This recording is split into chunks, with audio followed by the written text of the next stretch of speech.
Assalomu alaykum, kayfa halukum? Bugun sizlar bilan h harfini to'g'ri talaffuzini, sifatlari va maxrajini 15 daqiqada o'rganamiz. Bo'lmasam ketdik.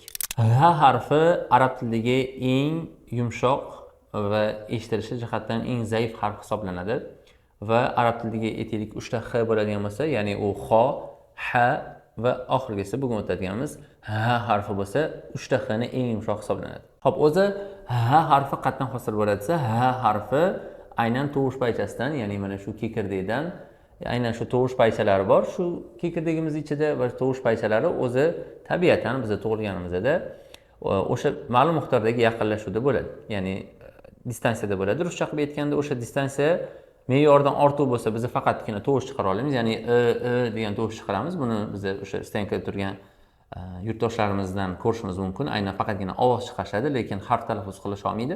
Yoki agar u me'yordan yaqin turadigan bo'lsa, biz o'sha zahotiyoq nafas ola olmasdan o'lib qolishimiz mumkin bo'ladi. Xo'p, endi h harfini yana ham yaxshiroq, yana ham to'g'riroq chiqarish uchun nima qilishimiz kerak desa, avvalo mana shu tovush paychamizni his qilib olishimiz kerak. Masalan, deyish mumkin, ya'ni tovushingizni bittada tovush paychangizni siqib oling yoki deb ushlab oling desa, kimdir qiladi, mana bu yerdan yuqoriroqda yoki og'iz qismida deydi, bu xato. Deb mana shu yerda ushlash kerak. Birinchi o'rin shu. Ya'ni deganingizni mana shu yerda ushladingizmi, havo chiqishi kerak emas. Qarang. Menda havo chiqmayapti hozir. Chiqmayapti. Ana mana shu yerda ushlaysiz. Keyin uni sekin ochib degan tovush hosil qilasiz. Ya'ni ko'krak qafasingizga yaqin joyda vibratsiya bo'lishi kerak. Manimcha vibratsiyani siz his qilyapsiz.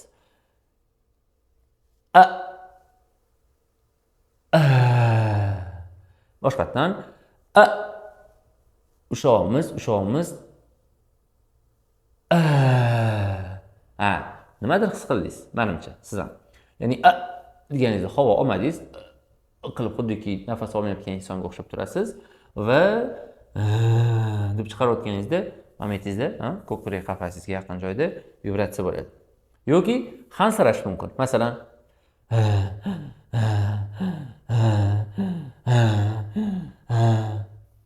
qiyin emas. Siz ham bajarib ko'ring. Juda ham oson. Endi h harfini talaffuz qilishlik uchun yana ham bitta yaxshi mashq, tepaga qarab mashq qiladigan bo'lsak, mana bu traheyamiz xuddiki turba bor, ya'ni garmoshkaga o'xshagan, virt qilsa ochiladi, yig'iladi, ochiladi, yig'iladi. Xuddi shunaqa turbaga o'xshagan bo'ladi. Bu yoqdagi halqimiz ham aynan o'sha halqimizni ochib olishimiz kerak. Ya'ni uzun qilib olishimiz kerak. Uning uchun nima qilish mumkin desa, tepaga qaraysiz. Mana qarang, tepaga qaraganda mana bunaqa qarash mumkin. Bu bu xato. Mana bunaqa qarash bizga kerak emas. Biz o'tirgan joyingizda boshingizni o'zi, ya'ni dahaningizdan tepasi tepaga maksimalni qarasin. Qarang. Bunday qarashingiz mumkin. Ya'ni bu sizga diskomfort bo'lmaydi. Mana bu o'sha diskomfort. Bunday o'sha gapirish ham qiyin. Birmuncha ancha qiyin gapirish.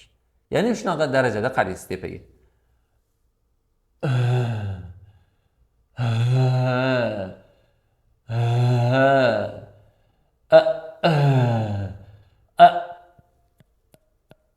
Eshitasiz?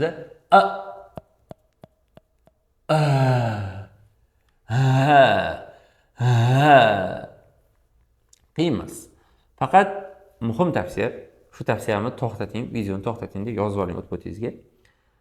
Bu mashq ustida ko'p ishlaydigan bo'lsangiz, aytaylik shu video 15 daqiqa bo'ladigan bo'lsa, 15 minut ichida ishlasangiz, tomog'ingiz ancha qizib qolgan bo'ladi, ya'ni juda ham qizigan bo'ladi va hattoki iliq suv ichish ham mumkin emas.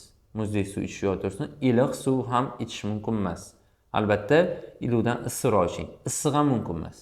Nimaga aytsa, chunki bizani o'sha halqumimiz, ya'ni mana shu qismimiz juda ham qizib turgan bo'ladi. Agar siz unga muzdek yoki iliq suv ichadigan bo'lsangiz, xudo ko'rsin, albatta tovush paychangizga zarar yetib qoladi va bir necha kun, balki bir nechta hafta umuman gapira olmay qolasiz.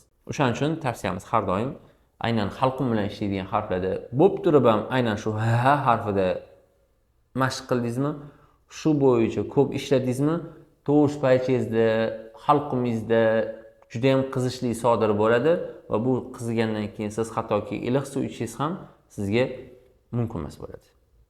muzdek suvni aytmayapman. Faqatgina iliq o'zi ham mumkin emas. Iliqdan issiqroq ichasiz, qaynoq mumkin emas. Tushunarli? Xo'p, endi ha harfini sifatlari keladigan bo'lsak, o'zi ha harfida 4 ta dona sifat bor xolos. Atigi. Birinchisi istifala. Eslab qoling. Birinchisi istifala, ya'ni tilimizning orqasi ko'tarilyaptimi yo'qmi his qilamiz. Ha, qo. Qaytaring, men bilan qaytaring. Ha. Ha, qo. Ha, qo. Birinchi sifat. Tilimizning orqasi ko'tarilyaptimi, tushyaptimi? Qaytaring. Ha, qo. Ha da ko'tarilmadi, qo da ko'tarildi. Demak, ko'tarilsa istilo, ko'tarilmasa ha istifala. Zo'r. Demak, birinchi sifati istifala. Keyingi sifati mahrajga suyanishligi. Masalan, aytaylik, yana qof bilan ishlayveramiz. Aqo. Aqo. Tugab qoldi. O'rtacha.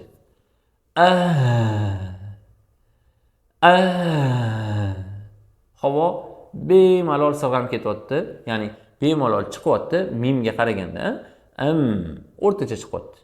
Yoki aqo, umuman tugab qoldi. Qni ushlab turish imkoniyati yo'q. Lekin deydigan bo'lsak, bu bizning qulog'imizga qanaqadir yoqimsiz. Lekin yoki deydigan bo'lsak, bunda muammo yo'q.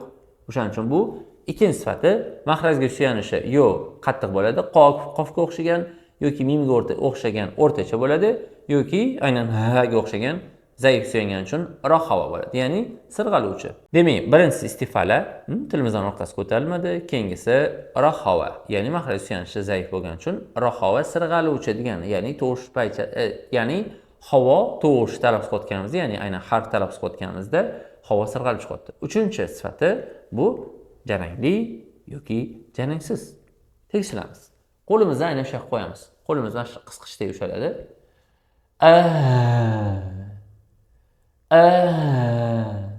Qoida tushuntiraman. Qachonki tovush paychangiz harf talaffuz qilayotganingizda qimirlasa, bu jaranglik bo'ladi. Bizda qimirladi demak, bu jaranglimi? Yo'q. Bu jarangsiz. Lekin qimirlayapti. Agar siz to'g'ri talaffuz qilayotgan bo'lsangiz, shu joyda yaxshilab diqqatingizni qaratishingizni so'rayman. Bu harfda tovush paycha qimirlaydi, jahr bo'ladi, lekin qimirlagani jahrlidan emas, harf o'sha yerda bo'lganidan. Chunki bu harf aslida hams. Jahr qimirlaydi, qimirlayapti bu harfda, lekin bu hams. Nima unda qimirlayapti desa, chunki shu yerdan tovush chiqadi, ya'ni harf chiqadi. Tushundingizmi? Ya'ni tovush paychasi qimirlaydi, lekin isключенияsi bor. Qimirlagani uchun jahr bo'lavermaydi har doim ham. Faqatgina shu harf o'zida qimirlagani uchun ham qimirlasa ham hams deyilaveradi, ya'ni jarangsiz deyilaveradi. Endi savol, nimaga qimirlaydi ustoz desangiz, tovush paychasidan chiqadi, chunki bu harf o'shaning uchun bu qimirlaydi. Masalan, men sizga ba harfini aytib bering, faqat labingiz qimirlamasin, bir-biridan uzilmasin desam aytib bera olmaysiz. Marhamat, xohlasangiz urinib ko'ring. Ba, labim qimirlayapti. Endi siz qimirlatmasdan aytib ko'ring. Imkonsiz. Xuddi shunaqa. Ya'ni tovush paycha qimirlamasdan bu harf chiqmaydi, lekin bu qimirlagani jahrlidan emas, ya'ni jaranlikdan emas, shu mahraji shu yerda bo'lgani uchun. Chunki bu harf hams. Demak, istifala pastga tushdi. Rohava tovush sirg'alib chiqyapti, ya'ni harfimiz, ya'ni zaif suyanishi. Uchinchisi hams va to'rtinchisi infitah. Ya'ni bu infitah nima degani? Talaffuz ko'ring. Men t harfini yo'g'on shakli, ya'ni to, qo emas, q emas, e'tibor bering. T ni aytaman. To. Talaffuz qilayotganingizda tilingizni oldi, ya'ni tilingizni uch emas, tilingizni uch yuzasi. Qarang, tilingizni uchi bor. R, n, r, l talaffuz ko'rsangiz tilingizni uchi ishlayapti. Endi n, t, an, at deganingizda tilingizni uch yuzasi ishlayapti. Qarang. Bu tilingizni uchi. Bu tilingizni uchini yuzasi bunisi. Qarang. Ana, endi farqlang. Tilingiz uchi, r desangiz tilingiz uchi uriladi. L desangiz tilingiz uchi uriladi. Endi n aytaman. Tilingiz uchini uch emas endi. Ko'ryaptimi? Tilingiz uch yuzasi ishlasin. At, ya'ni t ni yo'g'on shakli to, to. Nimaga men tilni uchi, tilni uch yuzasiga o'tib ketdim? Chunki oxirgi sifatimiz, ya'ni infitah yoki itboq sifati aynan shu til uchi yuzasi. Shu qism ko'tariladimi, ko'tarilmaydimi, shunga qaraladi. Bir vaqtda o'zida orqasi ham, oldi ham ko'tarilsa bu itboq. Endi orqasini o'zi ko'tarilib oldi tushsa yoki aksi bo'lsa, ya'ni oldi ko'tarilib orqasi tushadigan bo'lsa, bu infitah bo'ladi. Demak, birinchisi tilimizdan orqasi tushgani uchun istifala, ikkinchisi maxraj suyanchi zaif bo'lgani uchun rohava, uchinchisi hams va to'rtinchisi tilimizdan oldi tushayotgani uchun deganimizda bu infitah bo'ladi, ya'ni ochiq bo'ladi. Dolar necha minut bo'ldi? Minut. Endi ha harfimizning sukunli holatida nima qilsak bo'ladi?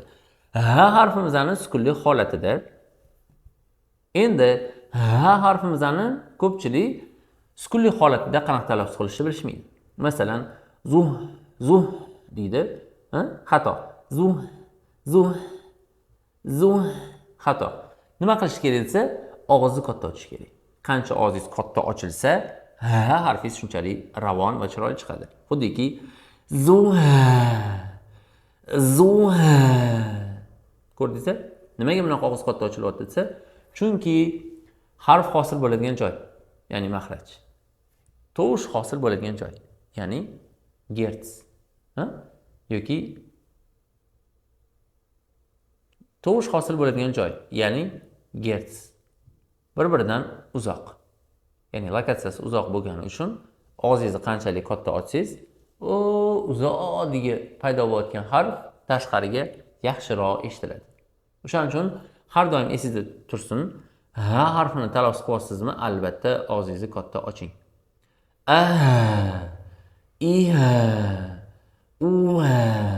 Ko'ryapsizmi? Tez chiqmaydi. Yaxshi. Endi ha harfini talaffuz qilayotganimizda asosiy 5 to'p xato qaysi deydigan bo'lsak, 5 ta xatoni aytaman. Birinchisi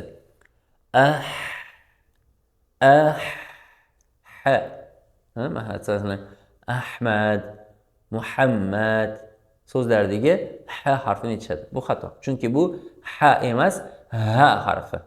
Ikkinchisi xo. Masalan axlaqu, xalqu so'zlaridagi x, xato. Uchinchisi h. Faqatgina havo chiqarishadi. H, xato. To'rtinchisi degan tovush chiqadi. Ya'ni og'iz orqa qismidan. Xato. Va oxirgisi 5-inchisi bu degan tovush. Bu ham xato.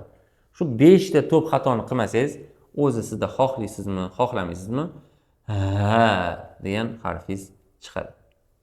Endi ha harfini sizda aytaylik bittada chiqolmasligi mumkin, ikkinchi kun chiqolmasligi mumkin, uchinchi kun chiqolmasligi mumkin, lekin albatta ustingizda ishlaydigan bo'lsangiz, bu harf chiqarish juda ham oson. Va albatta bu harf talaffuz qilayotganingizda shu narsani esdan chiqarmang. Albatta tovush paychangizdan imkon qadar halqumdan chiqarishga harakat qiling. Chunki ko'pchilik ha, hi, hu, xato. Ya'ni yuqorida aytilgan 5 ta to'p xatodan bittasini qilishadi. Va imkon qadar harakat qiling. Mana bu tana a'zolaringiz aynan shu qismi tonusda tursin. Men o'zimda ham taxminan har doim han aytganimda mana shu joyim, mana shu qismim asosan tonusda turadi. Siz o'ylamangki, hani hech qanaqa qiyinchiliklarsiz, zo'riqsiz bemalol chiqara olaman. Men uchun juda ham oson deb o'ylamang. Chunki bu harf haqiqatda kuch talab qiladi va odatda bu harfni talaffuz qilayotganingizda qorningiz to'q bo'lishi yoki och bo'lishi mumkin emas. Va imkon qadar o'tirib olgan holatda mashq qiling. Nimaga bunaqa deyapman desa, to'q qoringa bu harf chiqmaydi. Chunki oshqozon to'la qilib o'pkani aynan pastki qismiga diafragma kattalashsin desangiz, oshqozon itara olmaydi. O'sha diafragma oshqozon itara olmaydi, chunki ovqat to'la bo'ladi va sizda harf katta ehtimolda chiqmaydi. Qorningiz to'q bo'lsa. Ikkinchi, qorningiz och bo'lsa, siz katta ehtimolda boshingiz aylanishi, ko'zingiz tinishi, hattoki hushdan ketish holatlari ham bo'lgan, kuzatilgan tajribamizda. Va shu narsa bo'lmasligi uchun siz me'yorda ovqatlangan bo'lishingiz kerak va imkon qadar boya oxirgi 3-tavsiyam o'tirib olib mashq qilishingiz kerak. Nega desa, chunki bu vaqtda o'pka juda ham katta miqdorda ishlaydi. Ishlagandan keyin miyaga ko'p kislorod yetib boradi. Va bu narsa juda ham katta kuch talab qilgani sababidan odatda bizning o'quvchilarimizda bosh og'rishi, bosh aylanishi ko'p kuzatiladigan holat. Va siz o'sha strixovka uchun o'tirib oladigan bo'lsangiz, ayni muddao bo'ladi. Xo'p, demak, ha harfimizda talaffuz qilishimiz mumkin bo'lgan sifatlari, talaffuz uslublari va talaffuzdagi xatolar asosan shulardan iborat edi. Agar siz videoni tushunmagan bo'lsangiz, hech qisi yo'q, boshqatdan ko'ring. Berilgan tavsiyalarni pauza qilib albatta o'zingizda takrorlang, hayotda takrorlab ko'rishga harakat qiling. Videoni birinchi marta ko'rganingizda tushunmagan bo'lsangiz, ikkinchi marta, uchinchi marta, 5-marta, 15-marta ko'ring. Albatta siz chiqarasiz ha harfi o'zi juda ham bitta tushunoladigan bo'lsangiz oson harf va inshaalloh men ishonaman, keyingi videolarda ko'rishgunimizcha siz ha harfini chiqargan bo'lasiz. Fikringizni izohlarda qoldiring. Yana nimalarni video qilib berishimizni xohlardingiz? Albatta kommentariyada kutib qolaman. Videoga like bosish esingizdan chiqmasin. Albatta bu videoni ha harfini o'rganayotgan do'stlaringizga yuborib qo'ying. Ilal liqo, ma'as salama.